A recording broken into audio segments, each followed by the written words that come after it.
তীব্র নিন্দা ও প্রতিবাদ জানালো বাংলার মানুষ।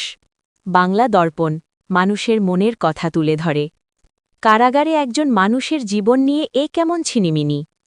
রাজশাহী বিশ্ববিদ্যালয় ছাত্রলীগের সাবেক সাধারণ সম্পাদক ও রাজশাহী জেলা আওয়ামী লীগের সদস্য তৌহিদ আল হোসেন তুহিনের বর্তমান শারীরিক অবস্থা অত্যন্ত আশঙ্কাজনক।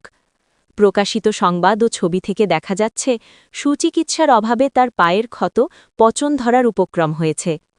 একজন রাজনৈতিক কর্মীকে এভাবে চিকিৎসা সেবা থেকে বঞ্চিত রাখা এবং জামিন না দেওয়া চরম অমানবিক ও মানবাধিকারের পরিপন্থী। কারাগারে বিনা চিকিৎসায় কারো শরীর এভাবে পচে যাওয়া কোনোভাবেই মেনে নেওয়া যায় না। আমরা তৌহিদ আল হোসেন তুহিনের সুচিকিৎসা নিশ্চিত করার পাশাপাশি তার ওপর চলা যাবতীয় শারীরিক ও মানসিক নির্যাতনের তীব্র নিন্দা ও প্রতিবাদ জানাচ্ছি।